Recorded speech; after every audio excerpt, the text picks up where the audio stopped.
Hindi talaga natin maintindihan dito sa mga ito kung ano yung mga plano nila. Ito naman ngayon, meron daw niluluto sila na plunder case laban kay Romualdez. O sasabihin na naman, ayan na nga, may plunder case na nga kay Romualdez eh. Ano nyo pa? Ayaw nyo pang akala ko ba gusto nyo makasuhan si Romualdez? Hindi, gusto namin hindi lang sabihan na kasuhan si Romualdez. Gusto namin talagang makasuhan.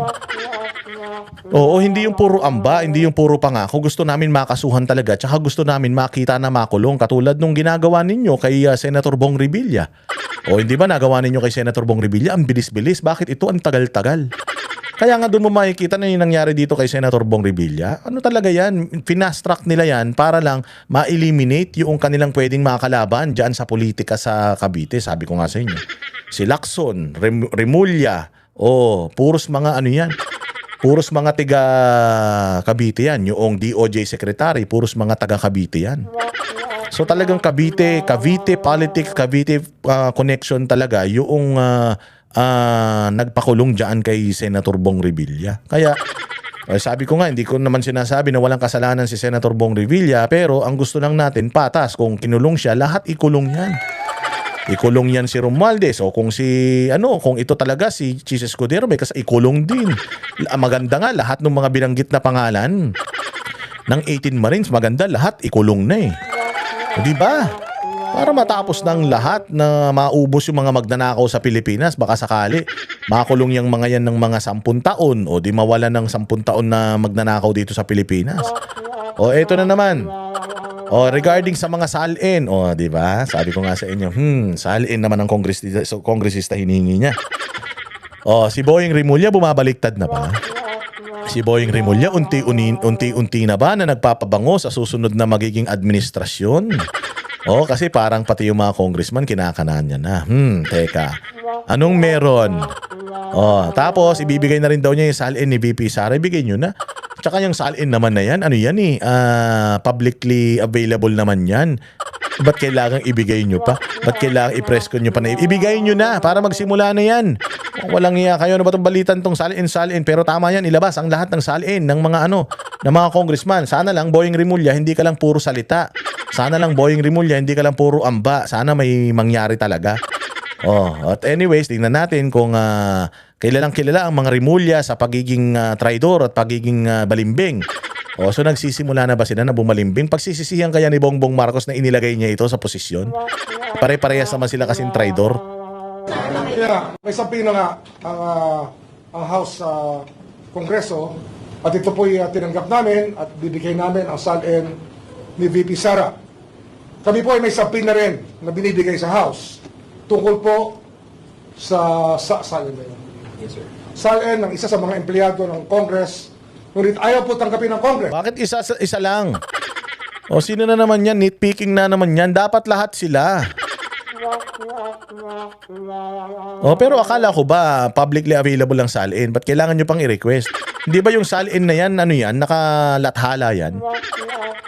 Itong ginagawa ninyo, pautot nyo na naman to.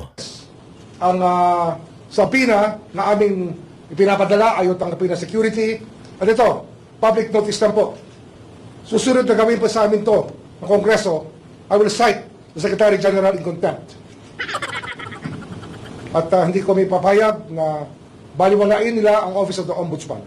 Kasi walang kwenta yung walang kwenta kasi yung pinuno dyan sa Office of the Ombudsman siguro kaya binabaliwala. Yun lang yun.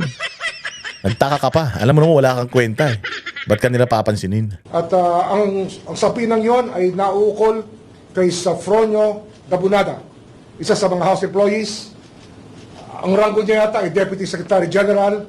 At ito po'y tungkol sa mga plunder cases din na aming hinahanda sa mga congressman na kinauukulan. Flood control related. Flood control related. At tataka kayo, hanggang ngayon, wala pa rin ang mga salin ng Kongreso. At ito, fair warning na naman sa Secretary General na hindi po kami papayag. At sa linggong ito, pag di namin nakuha yung mga salin na una namin hiningi, ay sususpindihin ko po siya mula sa posisyon. Magkasubukan na po ang ating legal system kung ito po ang kinakailangan. Oy, tapa. Delikado kayo kay Boying. Mukhang bumabaliktad na. Mukhang kinakagat na kayo. Yari kayo ngayon. Sabi ko nga sa inyo, ang nature ng ahas, ahas. Ang nature ng aso, maging aso. Kahit na anong, parang si Bongbong din, hindi ba? Nilagay mo na sa posisyon, tinulungan mo na, pero hinayop ka pa rin, di ba? Ganon din to si Boying. Ganyan din ang ginawa ng mga Duterte kay Boying. Tandaan ninyo sa mga Rimulya. Matatalo na yung kandidato nila, lumipat sila, okay lang naman. Tapos pinagtanggol nila, nung wala na sa posisyon, tinira na nila. Ganon din yung mga yan. Kung sabi ko nga sa inyo, nai-content na natin yan noong nakaraan. Traitor yan, mga yan. Walang loyalty ang mga yan. Nakikita na ng mga ito na yung political landscape sa Pilipinas nagbabago, nag-shift na sa mga Duterte. Kaya ngayon, ang ginagawa niya, yung mga unti-unti na siyang, alam mo yun, unti-unti na siyang bumabaliktad, unti-unti na siyang kumikiling hanggang sa maging full-blown Duterte supporter na ulit yan. Pusta tayo. Walang mangyayari rito sa mga pinagsasasabi nito. Ang ano lang yan is political survival lang ang gusto ng mga Rimulya na yan. May rason po ba yung House kung ba't sila tumanggi at meron mga official na tumanggi? Wala sa akin, wala akong dahilan dyan. Kung gusto may paraan, kung ayaw may dahilan. Ngunit hindi kami pumapayag sa kahit ano pang dahilan.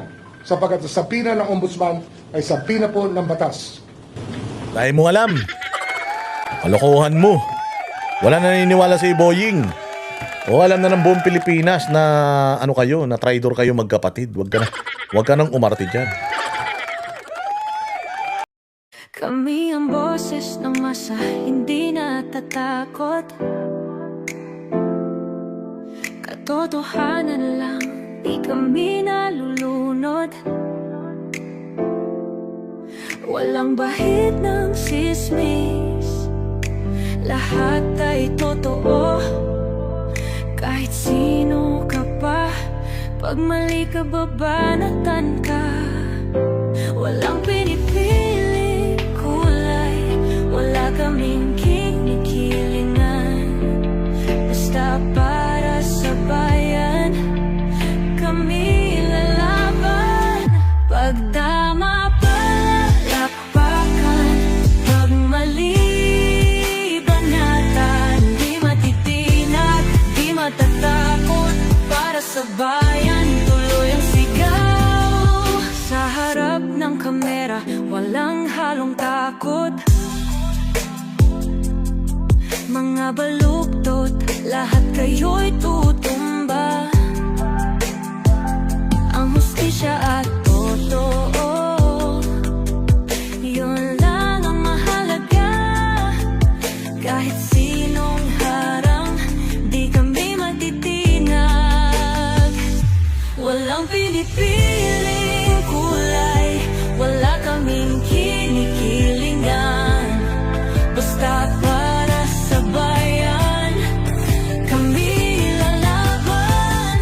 Pag tama palakpakan, pag mali banatan. Di matitinag, di matatakot para sa bayan, tuloy ang sigaw. Kung nasa tama ka, ikaw ay aming kasama. Pero pag mali ka, handa ka na bang mabasag? Banateros kami, walang inuunan, dahil bayan muna bago ang sarili.